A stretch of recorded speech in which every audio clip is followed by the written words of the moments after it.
Hey everybody, welcome to Always Bored, Never Boring. There has been a lot of movement recently relating to Hasbro's HeroQuest, so in today's video I'm sort of compiling everything that I have found out or heard recently.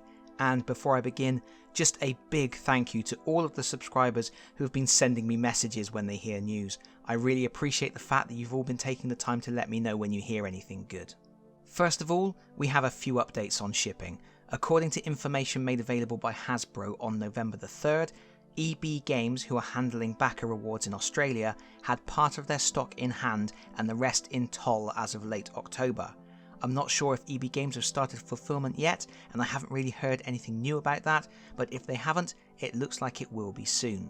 Furthermore, for those backers in the UK who purchased through Zavvi, there's more good news. Hasbro had previously said they had the stock in their UK warehouse, but I have now heard from several people, and by several I mean I have been inundated with messages today, who have had contact with Zavvi directly. Zavvi are saying they have the stock on the way. The date they are saying for dispatch appears to be the 25th of November.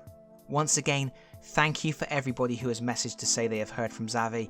I really appreciate it, but everyone, you can stop now. My direct messages, emails and comment sections across multiple videos are completely out of control at this point. It really is quite amazing how many people have contacted me to share this information. Thank you all.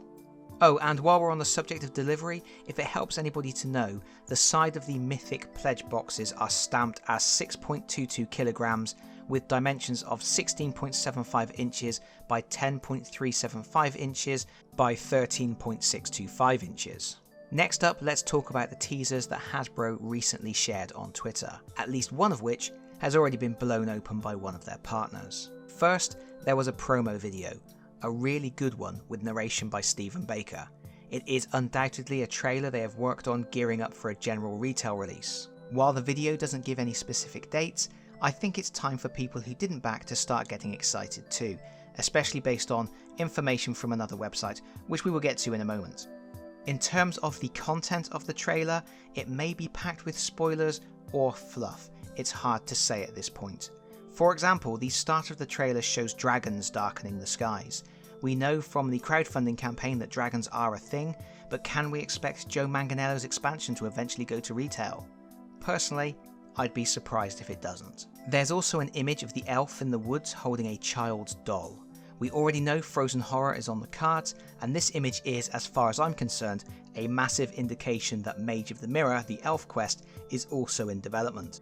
In that expansion, the elf is set the task of rescuing Queen Terrelia's 5-year-old daughter who has been kidnapped.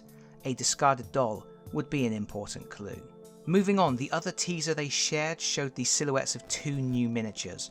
My first thought was, oh, that's the male and female variant for a new hero in Frozen Horror. The pose was very similar to the pose of the female barbarian miniature from the original edition of the Barbarian Quest pack. However, my second thought was that it might be the new henchman for that expansion. Well, we now know for sure because EB Games in Australia immediately spoiled the teaser by revealing a new expansion on their web store. And by new I mean totally new, not a reworking of an old HeroQuest product. And it looks like I was half right. Well, quarter right with my initial guess. The miniatures are male and female variants of a new hero, just not a hero from Frozen Horror. And this hero is part of a small character expansion comprising the 2 miniatures and 12 game cards, and it looks like it's the first in a series of small expansions called the HeroQuest Hero Collection. I wouldn't be surprised to see the 3 heroes from the crowdfunding campaign turning up in sets like this too, as to the best of my recollection those characters were never advertised as being exclusive. But anyway, what does the EB Games website say about this expansion? I quote, "The commander of the Guardian Knights has been summoned by Mentor to join the heroes in the fight against Zargon's evil forces. As the head of an elite cadre of noble knights, the commander's first responsibility is to protect their fellow heroes from the dangers that lurk behind dungeon doors and can always be found in the thick of combat, leading the way with sword sharp and shield sturdy. The Guardian Knights are the king's finest warriors and personal guard, devoted to protecting the realm at all costs. They are models of chivalry and honour, chosen to uphold the tenets and values of the kingdom, all while pushing back against the armies of dread. This collector's edition includes 2 highly detailed Champion of the Guardian Knights figures on 25mm bases, each with powers and skills not seen in other HeroQuest characters. The set also includes 12 game cards, offer available only until supplies run out.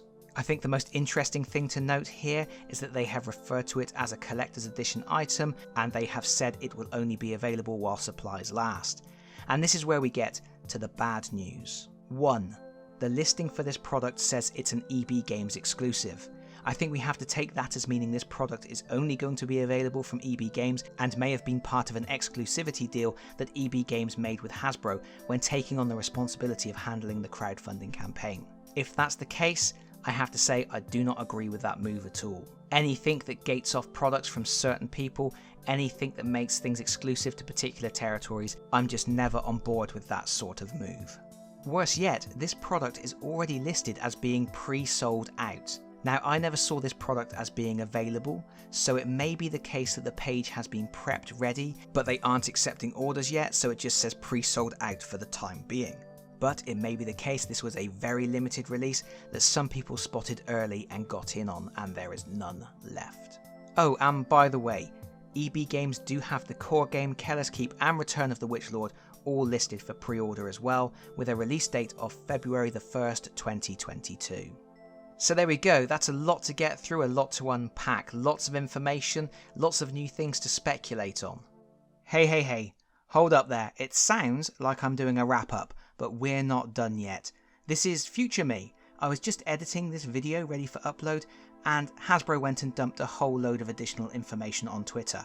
So now I have to tag it in here as extra news. First, they have shared another one of those sweet promo videos. This one shares some backstory about the Guardian Knight character and just serves as an introduction and announcement that more heroes are on the way. Then they got to the good stuff. They have confirmed what we already knew, the game is going to retail, but they have also confirmed the launch of the HeroQuest companion app. It's available right now on the Google Play and Apple App Stores, and it's completely free. Go get your quest on, folks. But I think I have talked for long enough about all of that, so I guess it's over to you in the comments. Let me know your thoughts, because that is it from me for now. Thank you so much for listening. If you've enjoyed the video, please consider pressing the like button. If you really enjoyed the video, please consider subscribing if you don't already do so. And hopefully, I will see you all again very soon. Bye bye everyone. Bye bye.